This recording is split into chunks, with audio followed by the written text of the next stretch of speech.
Entry June 4th, 1869. Central Georgia Construction Ledger. 10 colored laborers buried near mile 14 before noon. Work continued after lunch. Weather clear. Foreman initials unreadable. Paper torn at the edge, ink faded along the margin where someone had drawn a small cross. No names listed beside the numbers, only the total 10. The page was found folded inside a rusted payroll envelope retrieved from a collapsed section of track near the Ocmulgee line. The handwriting tilts forward, precise, clerical, indifferent, the ink still legible under a thin film of dust. No mention of cause, only the word accident underlined twice as if repetition could bury detail. There is a dark stain across the signature, rainwater perhaps, or something heavier absorbed through paper grain. The edges crumble when touched, releasing the smell of iron and mold.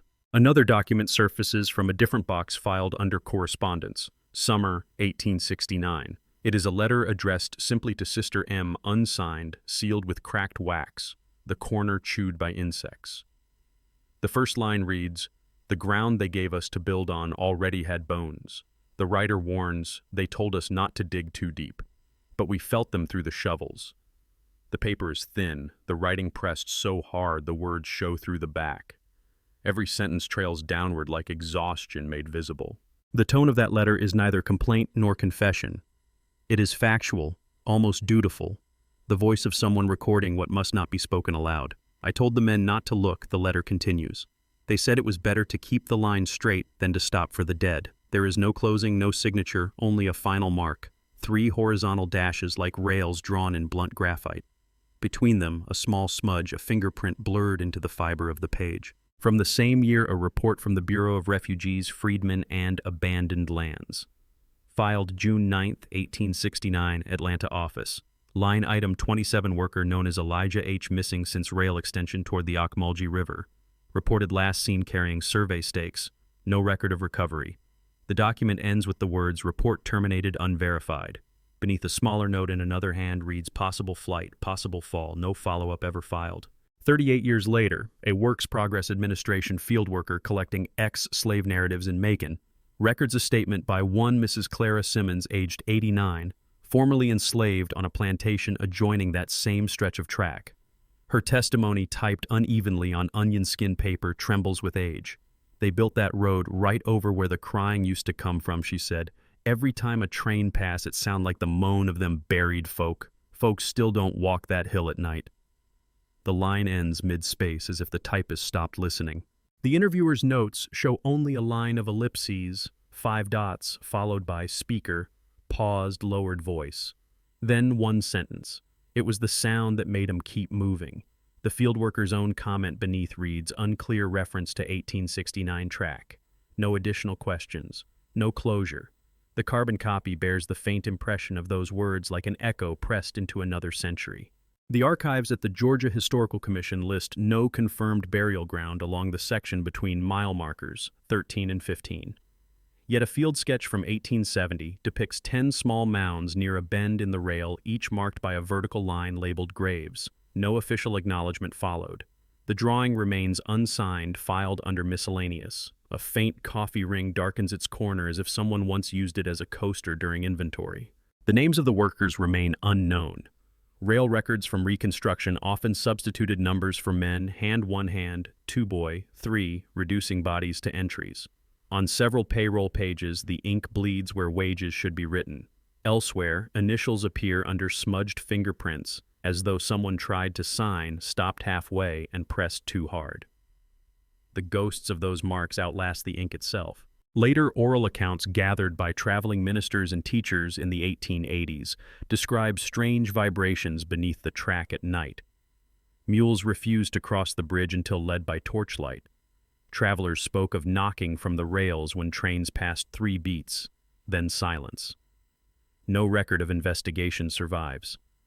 Only the rumor the road carried not just passengers but memory itself. Fragments of ledger letters and testimonies now rest in separate collections, each preserved, cataloged, but never reconciled. The official record speaks of progress and expansion. The oral record speaks of loss and disturbance. Between them lies the silence of paper, a void history forgot to fill. It is within that silence this story begins. Welcome to Black History Not Taught in Schools, the rails built over graves. Georgia, 1869. A record not of tragedy alone, but of persistence of words that refused erasure. Here we read what was written and what was whispered. One line in ink, one line in breath. One for the living, one for the buried. Before we begin, leave a comment where you're listening from and the exact time you paused. What did you feel in? The material presented in this record originates from the holdings of the Georgia Historical Commission Archives Atlanta and the National Archives Record Group 105 Bureau of Refugees, Freedmen, and Abandoned Lands. The files concern the construction of the Central Georgia Extension, a post-war railroad line surveyed and built between April 1868 and November 1870. Primary documentation includes payroll ledgers, field correspondence, labor rosters, and local testimonies collected during Reconstruction. Most papers were compiled by clerks working under federal supervision following the railroad's partial federal funding in 1868. The principal surviving ledger catalog number, RG105GA0147, was recovered in 1935 from a storage trunk discovered behind the collapsed north wall of the former Ocmulgee Station depot. The document's pages were preserved by humidity and iron oxidation, resulting in partial legibility. The handwriting has been attributed to foreman Joseph L. Crane, a white contractor employed by the Southern Rail Consortium based in Macon. His initials, JLC, appear on 7 consecutive entries dated between June 1st and June 7th, 1869, ending abruptly mid-page. The envelope that contained Crane's ledger also held several receipts for colored labor Section 3, referring to a mixed crew of freedmen recruited from Bibb, Baldwin, and Wilkinson counties. The pay scale noted $0.85 per day, rations excluded. There are no surviving rosters listing individual names. The absence of signatories is consistent with Reconstruction-era practices, where freed laborers often marked pay slips with X. No X marks appear here. A second series of documents filed separately in the Freedmen's Bureau Macon Field Office includes reports dated May-July 1869 on wage disputes along the Central Georgia line. These reports mention delays, worker exhaustion, and inadequate housing near the Ocmulgee Cut. One entry states workers compelled to remain on site overnight due to incomplete bridge. The following days note no casualties reported. The ledger contradicts this. The letter addressed to Sister M, referenced in Part 1, was located in Box 12, Folder 3 within the personal papers of Reverend Samuel D. Milner, a Methodist minister who served as an informal mediator between railroad contractors and local freedmen. Milner's papers were donated to the commission by his descendants in 1921. The letter bears handwriting inconsistent with Milner's own. The archivist's notation suggests it may have been written by an unnamed laborer and preserved unintentionally within the Reverend's correspondence. Paper analysis performed in 1948 indicates the letter was written on commercially milled bond paper imported from Savannah, consistent with supplies used by company supervisors, not field laborers. The ink is carbon-based, of the type distributed through company channels. The wording, however, matches vernacular usage common among uneducated workers. The letter therefore occupies an uncertain position composed in the idiom of the field, but produced with the tools of administration. The phrase "the ground already had bones" recurs in 2 other WPA oral histories recorded between 1936 and 1938. Both refer to railroad work camps near Ocmulgee. The repetition suggests a shared local memory rather than a singular metaphor. No geological or archaeological survey has confirmed the presence of human remains. Yet 3 19th-century maps mark that section with the notation "Old Burial," possibly referring to Civil War dead relocated during expansion. Among the Bureau documents is a memorandum dated June 18, 1869, signed by Lieutenant Henry W. Pratt, acting inspector. It states, "Following heavy rains, section laborers requested relocation of quarters due to foul odor rising from excavated trench. Request denied." The following week's report notes illness among camp, no diagnosis given, no burial log attached. Pratt's handwriting becomes less legible toward the final line, suggesting completion in haste. The Macon Telegraph, July 2, 1869, includes a 2-line notice: rail construction resumes east of Ocmulgee, after minor delay. Colored hands commendable in perseverance. No details regarding cause of delay. The issue contains an obituary for a local foreman named Crane, possibly the same JLC mentioned earlier, who succumbed to fever on June 12th. The date falls 8 days after the ledger's last entry. Between 1870 and 1871, Several petitions for unpaid wages were filed by freedmen against the Southern Rail Consortium. Of the 43 signatories, only 11 names are legible. The remainder bear marks or abbreviations. One petition, docket number Macon 1871-13, includes a marginal note by the presiding clerk, wages disputed due to laborer absence. Several presumed deceased. No follow-up record appears in the case file. In 1937, field interviewer Louise Harper, working under the Federal Writers Project, conducted a series of oral interviews in Bibb County. Among them was Mrs. Clara Simmons, whose statement referencing the crying ground appears in transcript number 212 GAFWP. The recording device malfunctioned, leaving gaps filled by Harper's handwritten notes. The carbon copy bears traces of editing marks by another hand, possibly that of her supervisor, A.L. Winters, regional editor. Harper's field report concludes with a line written in pencil. Interview ended abruptly when Mrs. S. stopped speaking, stared toward window, requested prayer. Beneath it in smaller script, subject appeared disoriented after mention of railroad. The next page of the file contains no continuation, only Harper's standard sign-off, end of interview. 2 years later, Harper's name disappears from project correspondence. Her resignation letter, if written, was never filed. The Georgia Historical Commission's 1954 audit of WPA materials remarks on the inconsistency of Harper's transcripts, noting several contain emotive phrasing incompatible with standard procedure. Her whereabouts after 1939 remain unknown. The final reference is a note in a regional staffing memo, field worker unresponsive to recall letters. No further information exists. Secondary confirmation of the crying ground appears in oral transcripts recorded by the Fisk University Social Science Institute, 1941, which document a similar belief among residents of Twiggs County. Interviewees recalled hearing low hums or sighs under the rails during early morning hours, attributing them to spirits of the cut. These references were classified as folklore and filed apart from verified testimony.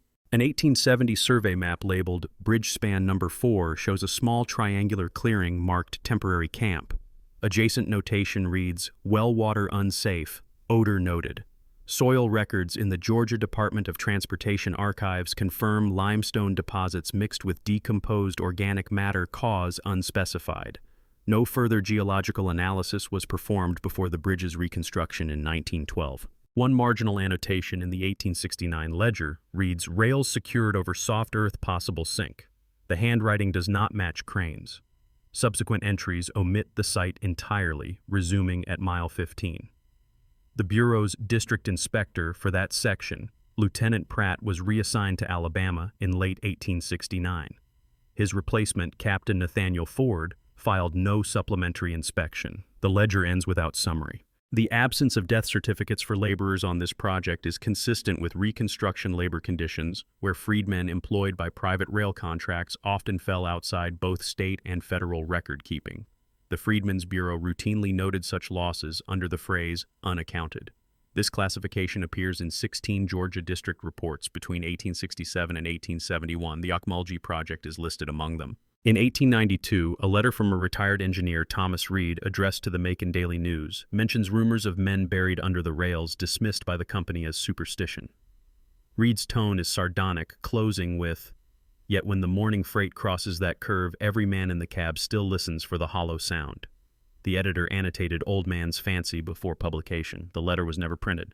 By 1962, when the Georgia Central Railway Commission decommissioned the Ocmulgee section, workers excavating the embankment reported finding old wooden markers embedded in clay. The objects were removed and discarded during grading. No photographs were taken. A supervisor later wrote in his logbook possible survey stakes. The dispersed nature of these materials, ledger correspondence, testimonies, and maps complicates any unified account. Each document stands in partial contradiction with the others. The gaps between them form a pattern of absence more coherent than the data itself. The record tells us when the rails were laid, who supervised, and what was paid. It does not tell us what was buried beneath.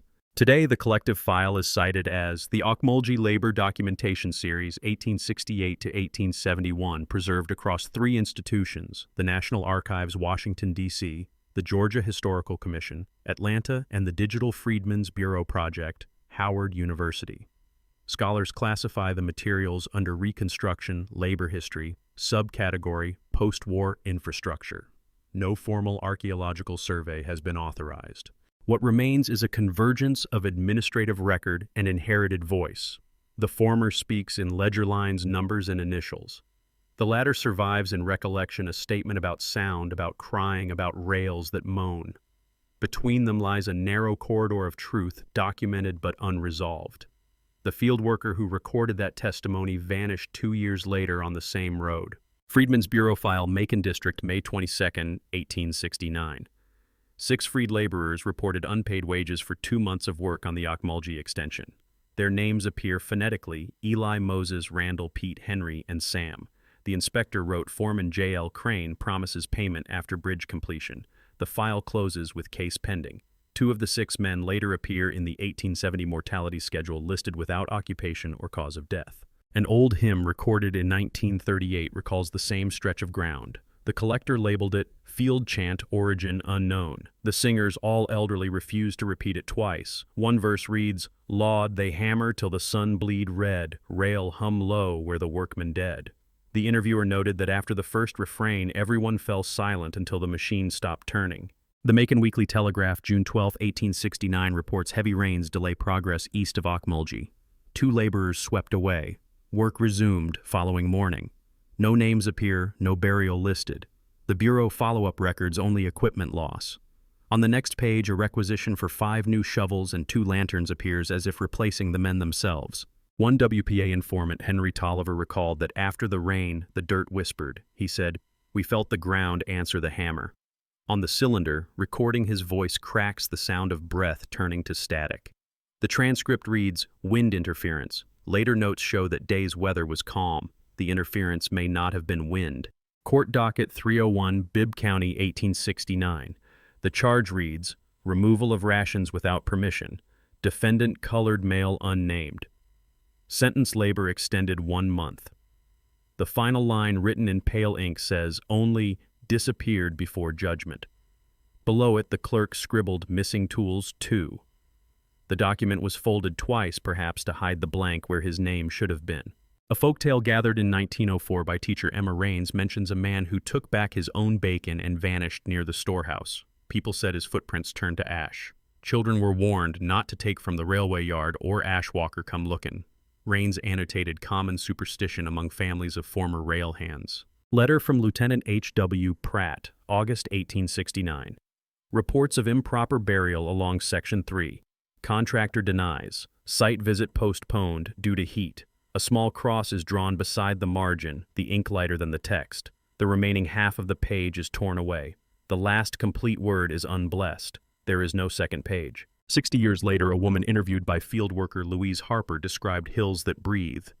She said that after sundown, dust rose from the embankment like the ground trying to find air. Harper's handwritten note adds, Speaker unnamed claims kin to foreman. The transcript ends mid-sentence. The next page of the notebook is blank. Freedmen's Bureau Health Log, July 1869 notes, Workers afflicted with fever rash, shortness of breath. Doctor attributes cause to bad water. 3 days later, a separate entry lists 10 pine boards, 1 gallon tar. These were the standard materials for coffins. No deaths appear in the month's report. The tar purchase remains unexplained. Among descendants, a belief persisted that the tar kept them quiet. One elder said, they sealed the ground with pitch to trap the voices. Another told the WPA that smell mean they still beneath. He never again worked on the rails, saying tar don't let souls through. The field worker's copy underlines the phrase 3 times no interpretation given. A runaway advertisement in the Macon Weekly Telegraph for June 12, 1869 reads, Elijah colored man, age 30, height 5'9", absconded near Ocmulgee. Reward $10. The name matches Bureau record of a missing laborer listed as Elijah H. One paper calls him fugitive, another calls him deceased. The contradiction remains unresolved. Children of the Valley later sang about him. Elijah walk, Elijah fall, hammer down. No sound at all. Mothers called it a lullaby. Old men called it warning. In 1929, folklorist C.M. Bird wrote that no one would sing it near the bridge. The song disappeared from use after 1940. Fort Hawkins requisition list, June 1869, 30 shovels, 20 axes, 5 barrels, lime, all signed out to contractor Crane. Later audit items not returned, foreman deceased. The line is crossed through twice. In the margin, someone wrote, buried with work. The handwriting does not match the clerk's. Locals said the tools were left standing like gravestones. In each storm, one fell ringing against the others. That was them, said an elder in 1936. They still asking for name.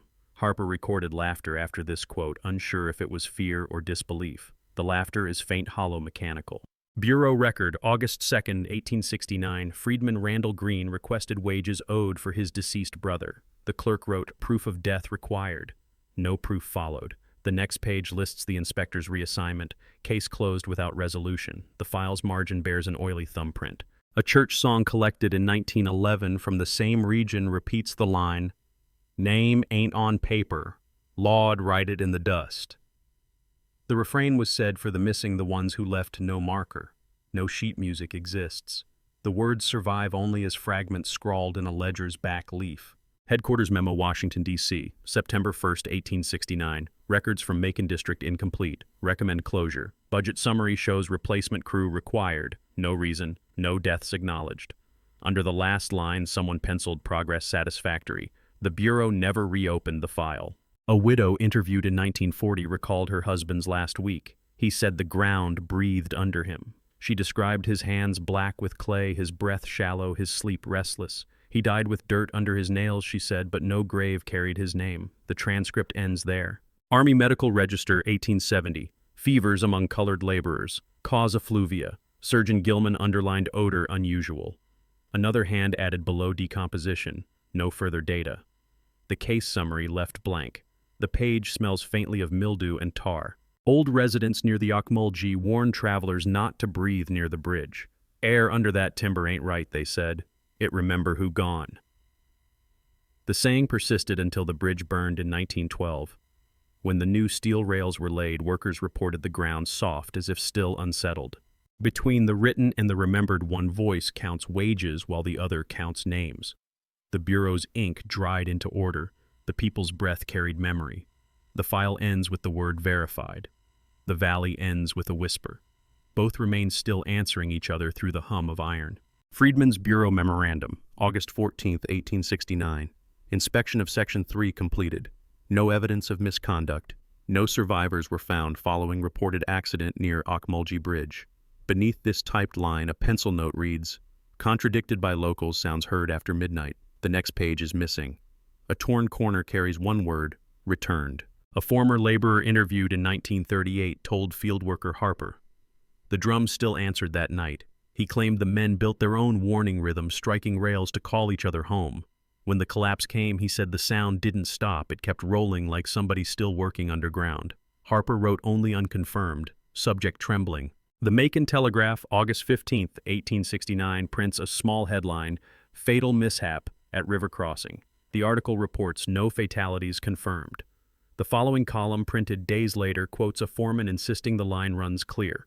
Both clippings are glued together in the archive. One contradicts the other, their margins fused by age. Folklore collected by Emma Raines in 1905 recalls the train that blew its own whistle before it was built. Locals said that on still nights a single blast could be heard from the valley. No one saw an engine. The sound came from underfoot. Raines's paper ends with the phrase, "Perhaps thunder, perhaps not." A company letter dated September 1, 1869, from Superintendent D. Langley to Contractor Crane's widow reads, "Your husband performed faithfully. We regret the incident near the third span. No inquiry deemed necessary."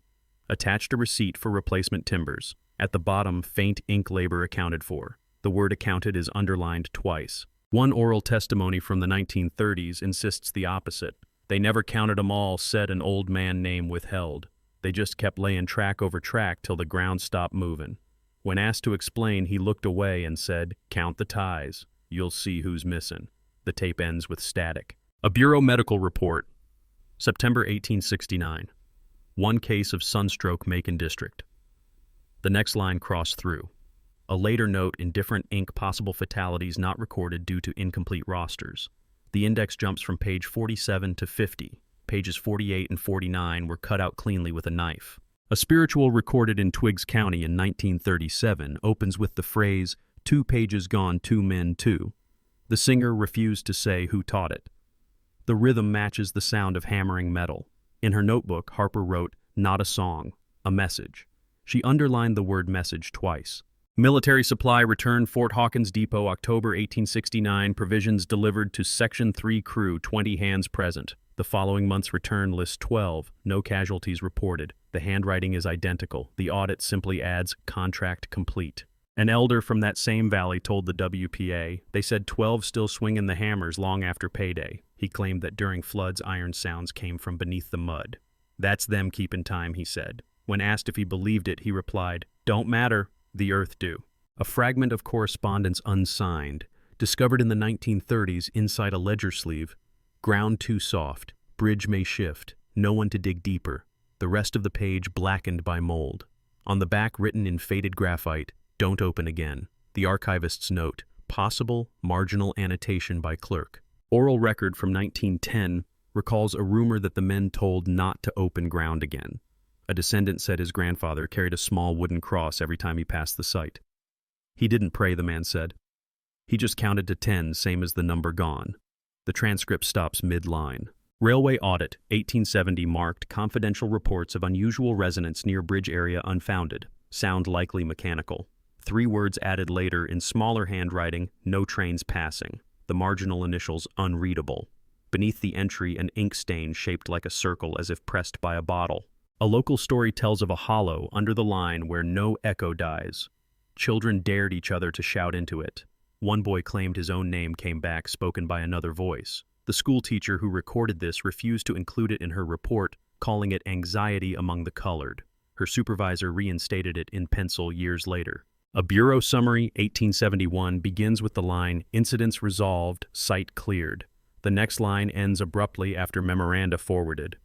The remaining page is blank except for a fingerprint smudged near the bottom corner. The print appears too small for an adult hand. Folklore passed down through the Simmons family speaks of a child print in the mud near the same bridge. The story says a newborn's cry was heard after the collapse, though no women were in the camp. Some said it was the sound of steam in the wet rails. Others called it the ground remembering the living. In 1880, the Georgia Central Railroad issued a retrospective bulletin, "Reconstruction Projects Successful." Former incidents considered local rumor. The word rumor is crossed out in pencil and replaced with tradition. Beneath it, another annotation reads, "Both true, no author named." In 1941, Fisk University's field survey recorded an elder saying, "The book says it didn't happen, but the night say it did." She described hearing knocks like letters spelled wrong. The interviewer asked for detail, but she only said, "The paper lie polite, the dirt tell straight." Then the audio cuts off. An internal bureau memo survives from 1872. All remaining Ocmulgee materials transferred to storage, no further correspondence. Attached inventory lists 1 ledger, 1 map, 1 sealed envelope, contents unknown. The envelope remains sealed in the archive cataloged as restricted fragile. The last archivist's note reads, "Opened once in 1935, resealed immediately." Oral memory insists the envelope held a fragment of song, a verse said to name the 10 who vanished. The line most often quoted is, "No train come back empty." When asked if the song was real, a local preacher answered, "Maybe not the song, but the silence after sure is." Fact says no survivors were found. Oral record says the drum still answered that night. The official page ends with the word terminated. The remembered version ends with the sound of steel still humming under soil. Between those contradictions lies the only evidence that remains alive, a hum no archive can silence. Map of the Reconstruction Migration Survey, 1871, charts the movement of freed laborers southward along the central Georgia line. Colored pencil marks trace narrow routes from Milledgeville toward Macon. 10 dots appear near the Ocmulgee River labeled only temporary camp. The cartographer's key defines blue for workers in transit, red for unaccounted. The 10 dots are red. An oral tradition gathered in 1939 describes 10 lights moving along the riverbank. Old residents said they were spirits of the workers' lanterns in their hands crossing the valley once each summer. "They walk where no track runs now," one man told Harper. "When the river low, you can hear 'em talking like iron breathing." Harper's notation reads, "Belief, persistent, symbolic migration." Letter from a Union veteran dated May 3, 1871, addressed to his sister in Philadelphia. "They've turned freedmen into the ground as quick as they once picked cotton. Same rails we used to move cannon now carry corpses to commerce." The letter, smudged with red ink, is preserved in the National Soldiers' Archive. No reply survives. The veteran's name, Sergeant Nathan Webb, appears in the pension rolls 1 year later marked disabled. A dream account recorded by a preacher's wife in 1910 recalls a man in blue uniform walking the track with no feet. She said he carried a paper folded in half and kept saying, "Count again." When she woke, her window rattled as if a train had passed. The preacher added in his notes, "No line runs near this house." A reconstruction testimony given before the Freedmen's Commission, Atlanta office, 1872, details the disappearance of hired hands from the central line. Witness Reverend Milner. Statement: they were promised wages, then gone. The company lists no burials, the church lists no souls. The clerk stamped the page, filed uncorroborated. In the margin, someone later wrote, "Faith cannot be audited." Within the same county, a spiritual emerges around 1900 with the refrain, "I looked for the book, it looked back at me. My name in the margin, too faint to see." It was sung during communion, not funerals. Congregants explained it as "for them who never got written down." A newspaper editorial, Macon Republican, 1873, Negro superstitions hinder industrial progress. Rumors of haunted railway persist among colored workers. The article dismisses the accounts as dreams of the idle, its tone factual, impatient. Yet beneath the clipping, another hand, likely an editor, scribbles, "They keep dreaming because we never stopped the noise." A family story told half a century later remembers that same noise. Mrs. Clara Simmons's grandson told the WPA, "Grandma said the sound got in their bones. Couldn't sleep for the hammer hum. Said they kept the rhythm long after the work stopped, like the ground still wanted the song." The interviewer underlined "wanted." Census map 1880 shows population decline along the Ocmulgee corridor. Several freed settlements marked abandoned. Soil surveys list the land as unsuitable for crops. Yet oral historians record that elders refused to plant there because roots don't take. The Bureau's agricultural notes cite poor drainage. The elders said too many names in the dirt. A mid-century gospel choir revived an older verse, "No root grow where the blood ain't prayed, no harvest rise from the silent laid." When asked for meaning, the choir director said simply, "It's geography." Then he smiled and refused to elaborate. Military telegraph logs, 1870 to 1871, include coded dispatches between Fort Hawkins and Savannah Command Bridge section unstable, crew loss possible.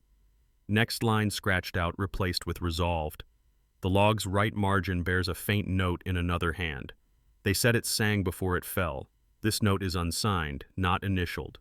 The message was never transmitted.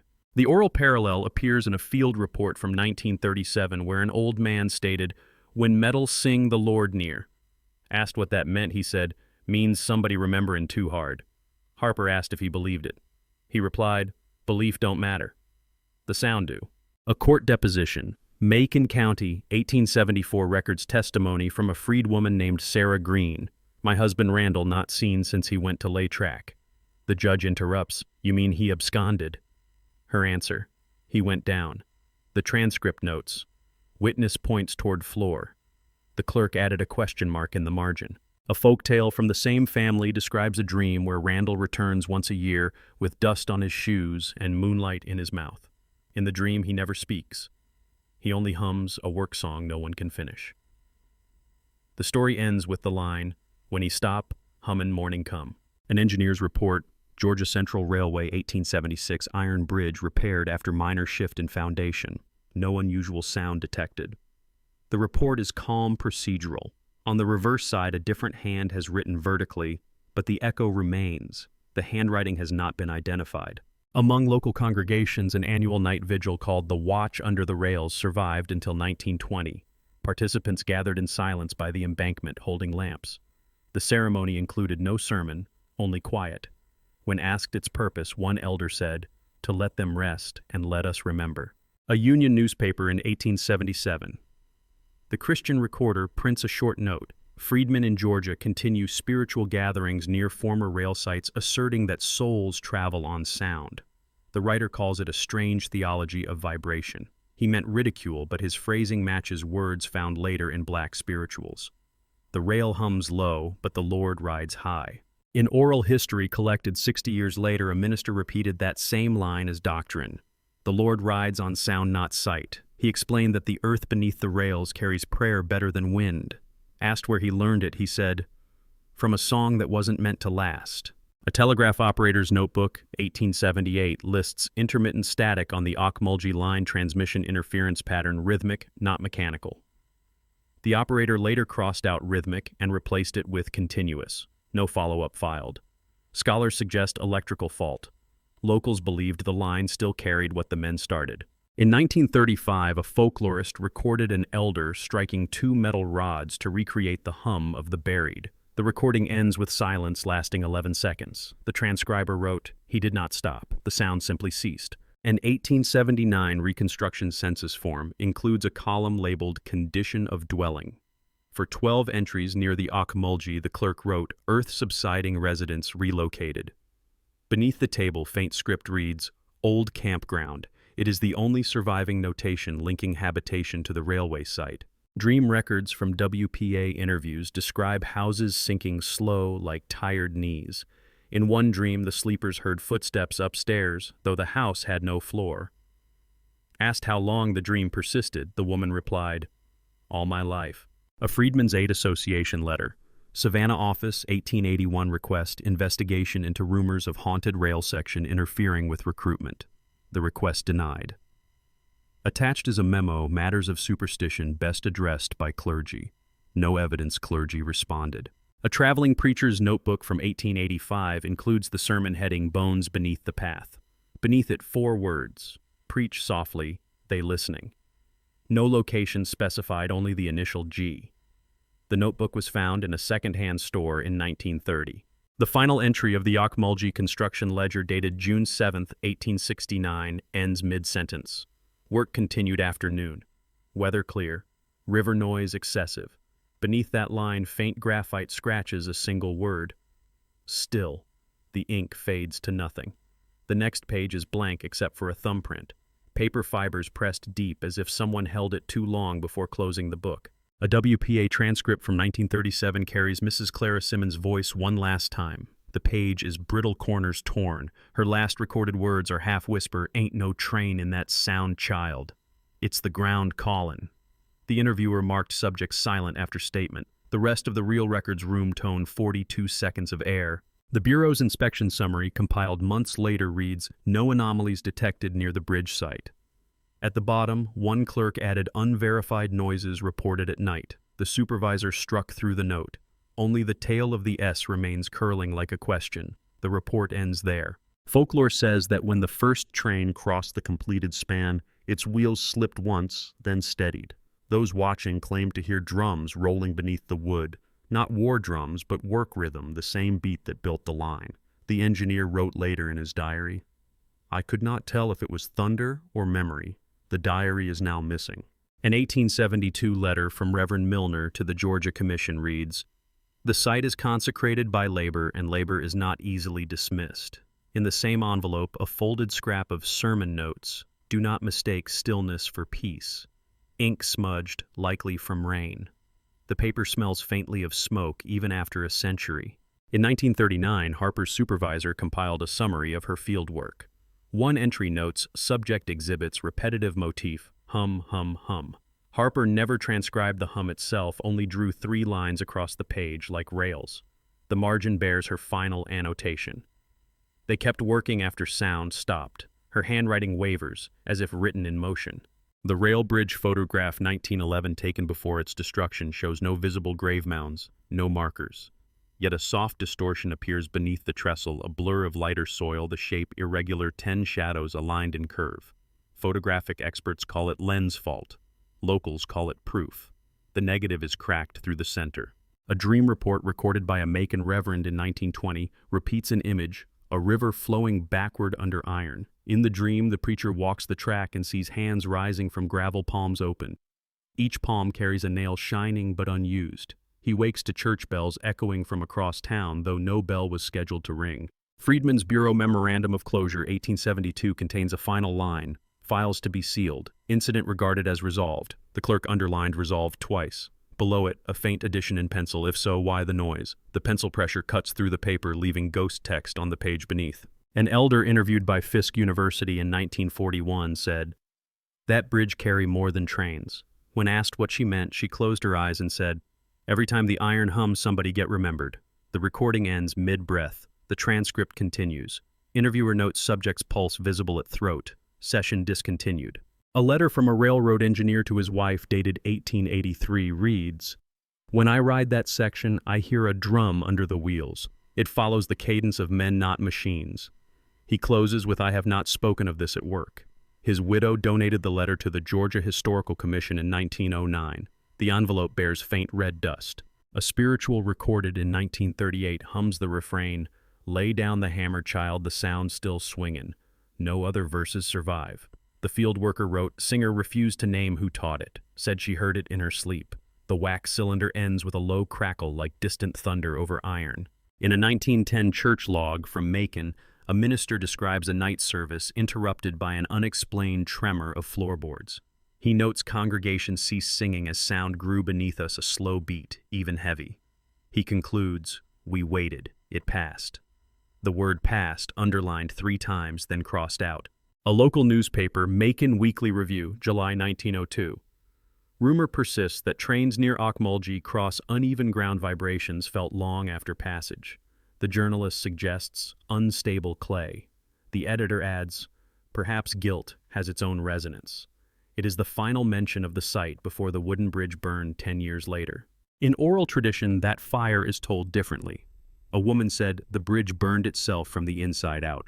Witnesses remembered no sparks, no storm, just heat, one said, like the wood sighing after holding too long. The next morning, the river below ran black with ash. No debris floated, only still water. A Bureau archivist's note from 1935 mentions an envelope reopened, resealed immediately. Inside were fragments of hymn lyrics written on railway stationery. The lines incomplete, "No train return, no shovel fall, still the hum, still the call." The archivist added no interpretation. The envelope was sealed again and marked fragile. Later, folklore merges into prayer. "Lord, let 'em sleep where they stood. Let the ground remember kindly." The phrase became a benediction whispered at funerals of railroad men through the 1940s. In 1952, one pastor added, "And if the drums still answer, let 'em answer gentle." In an undated field note, Harper sketches the bridge and writes, "Only echo remains." Beneath it, she draws 10 short vertical lines in a row. Her supervisor thought them fence posts. Decades later, an archivist realized they aligned with the positions of the mounds on the 1870 field map. The sketch's pencil strokes end abruptly. A 1960 interview with an elderly descendant of the workers concludes the record. "They gone under, but the sound never did." When asked if she believed the story, she replied, "Don't need to. I hear it." She tapped her cane twice on the floor and smiled. The microphone captured the tap's faint metallic rhythmic. And so the documents end where the echoes begin. The Bureau writes resolved, the singer's answer returned. The rails stand still, but their hum outlives the ink. No one wrote again, but the drums kept answering. Long after the bridge fell, long after the workers vanished, the ground of Georgia kept breathing steady, unbroken, alive with memory that refuses to die. The remaining fragments of the Ocmulgee files were discovered in 1935, sealed within a corroded metal trunk found behind the collapsed wall of the former railway office in Macon, Georgia. The trunk contained 2 ledgers, 1 envelope, 3 letters, and a strip of wax recording. No inventory listed them before that year. The archivist who opened the trunk, Eleanor Bristow, later wrote, "Condition poor, odor of tar and rust." She resealed the contents the same day. When the Georgia Historical Commission reclassified its holdings in 1954, the Ocmulgee documents were placed under miscellaneous labor. The file's annotation reads, "Origin uncertain. Possible Freedmen's Bureau copy." No confirmation has been issued. The Bureau's own record in Washington lists nothing by that name. 2 archives, 2 identical ledgers, neither complete. The last known custodian of the physical records curator, Arthur Lowe, retired in 1967. In his closing report, he noted ledger now brittle, several pages fused by humidity, 1 envelope still sealed. Recommend no further handling. Beneath his typed signature is a handwritten line, "I can hear it hum when I close the drawer." The handwriting is his own. The wax cylinder labeled Interview Macon District 1937 is preserved at the Library of Congress Reference Code FWPGA 212. Playback reveals 37 seconds of audible speech followed by 60 seconds of low resonance, not hiss, not static. Acoustic analysis identifies the frequency range between 57 and 62 Hz, similar to the vibration of a passing train. The recording predates the nearest railway by more than 2 miles. A 1978 report by Howard University's Digital Freedmen Project attempted to correlate the names from the wage petitions with census data. Only 3 matched Eli Randall and Sam. The others, Moses Pete Henry, end abruptly in 1869. The report concludes employment confirmed, burial site unlocated. It does not classify them as missing, only absent from subsequent records. In 1984, a construction survey for a modern highway uncovered irregular soil composition near the former Ocmulgee line. Engineers noted subsurface voids inconsistent with natural erosion. No formal excavation followed. The site was paved. The report, declassified in 2003, lists the same coordinates as Section 3 of the 1869 project. Today, only a short embankment remains, a strip of uneven ground where grass grows sparse and pale. Local residents call it the Humming Hill. Some claim to hear a faint metallic vibration after heavy rain. Others dismiss it as passing trucks from the interstate. The sound appears in no scientific record, only in conversation. The story has circulated through families of Bibb and Twiggs counties for generations, half remembered, half denied. For every page of the Bureau's precision, there is an echo in song. For every official resolution, there is an unanswered refrain.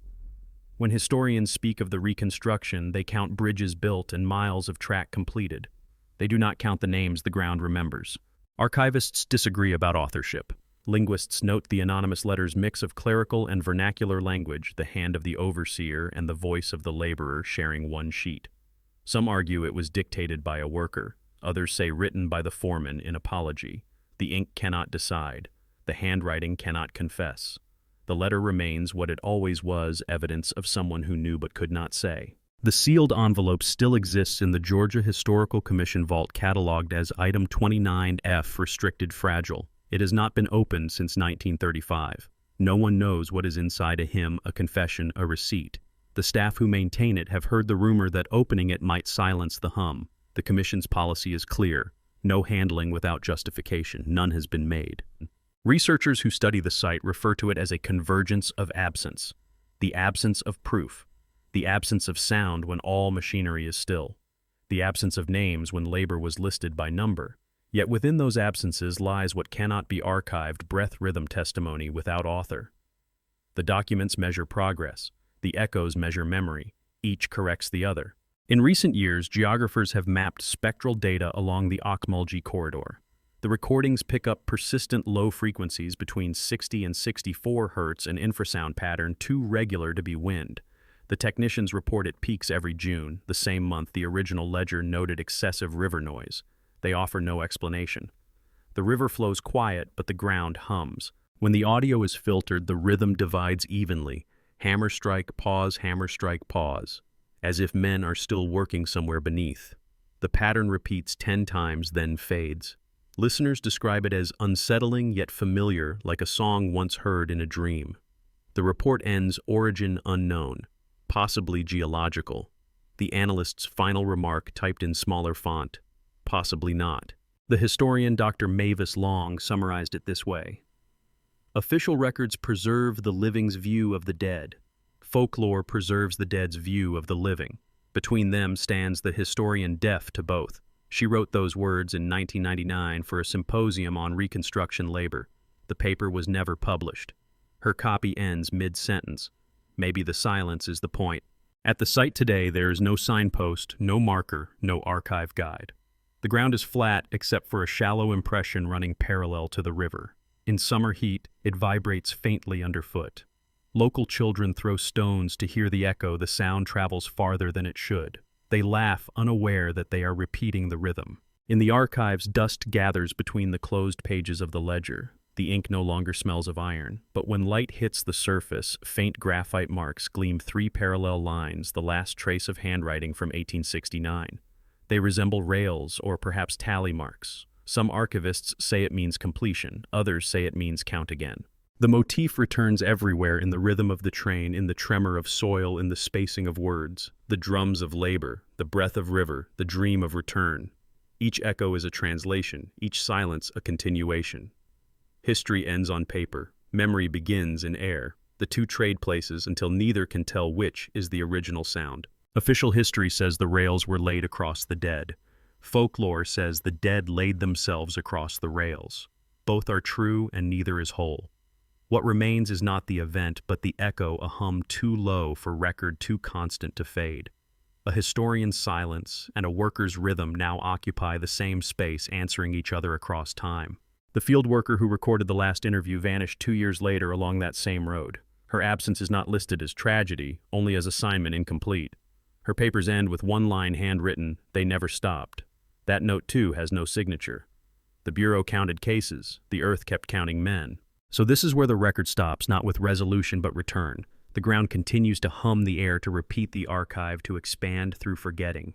Every version of this story ends differently, yet all share the same silence at the center, the same pause where no one dares to add one more word, the same beat that follows the end of the song. Maybe they didn't disappear. Maybe we did. We vanished into the comfort of completion while the unfinished kept working underneath. We built our stories over graves and called it progress. We paved over vibration and called it quiet. But the hum remains patient and different. It does not accuse, it remembers, it waits.